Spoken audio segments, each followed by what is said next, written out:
When you have been in the adoption process, what feels like as long as we have, you can become kind of desensitized to some things, especially when you're already a bit cynical, as you can see in some of my videos.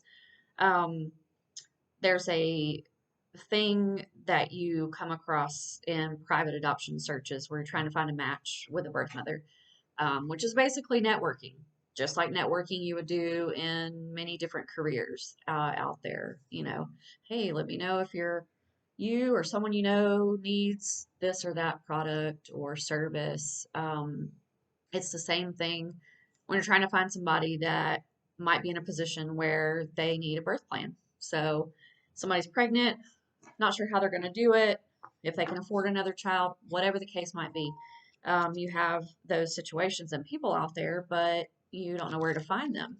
Um, and sadly, you want to find those situations and prospective birth parents before it turns into like another DHR case or someone going into the system because the mother felt like she didn't have an option.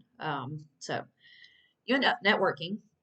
And when you're like us, you might get to a point where you're just so blunt with people. And I'm reminded of a situation that I had not too long ago where a group of people I was with were talking about someone mentioned someone that's not even in high school yet, giving birth to a baby there recently.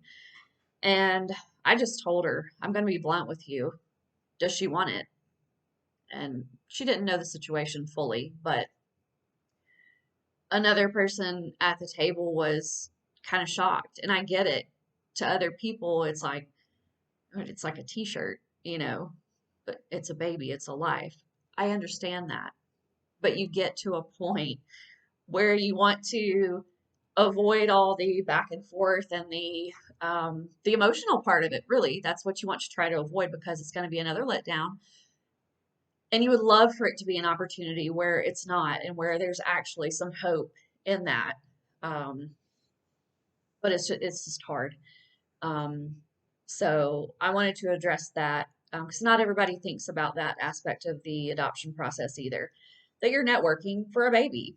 You're asking people that work in hospitals, especially labor and delivery, if anybody knows any social workers, because they all have different cases, and we all know, well, I know because of volunteer work that I've done, that everyone in DHR is overloaded. They have so many cases because unfortunately that's the world that we live in.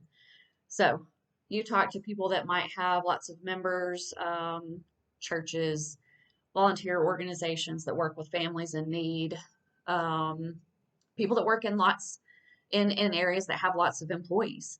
So the more number of people you have, the more odds are that there's somebody in there or somebody that knows somebody that needs an adoption or a birth plan.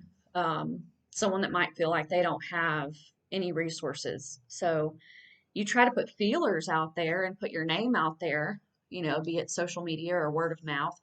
And I wanted to also put that out here that that's what this video is for as well. If you do know someone, we are still open to the idea and the option of private adoption versus domestic through the agency that we've already started working with. That's fine. We're going to continue on that path because we don't know if we just stuck around for the private adoption way if that was going to work out. So that was part of our plan. That's why we set a deadline when we did that. If we don't have any perspectives, ready to sign by this date, we're going to move forward either way.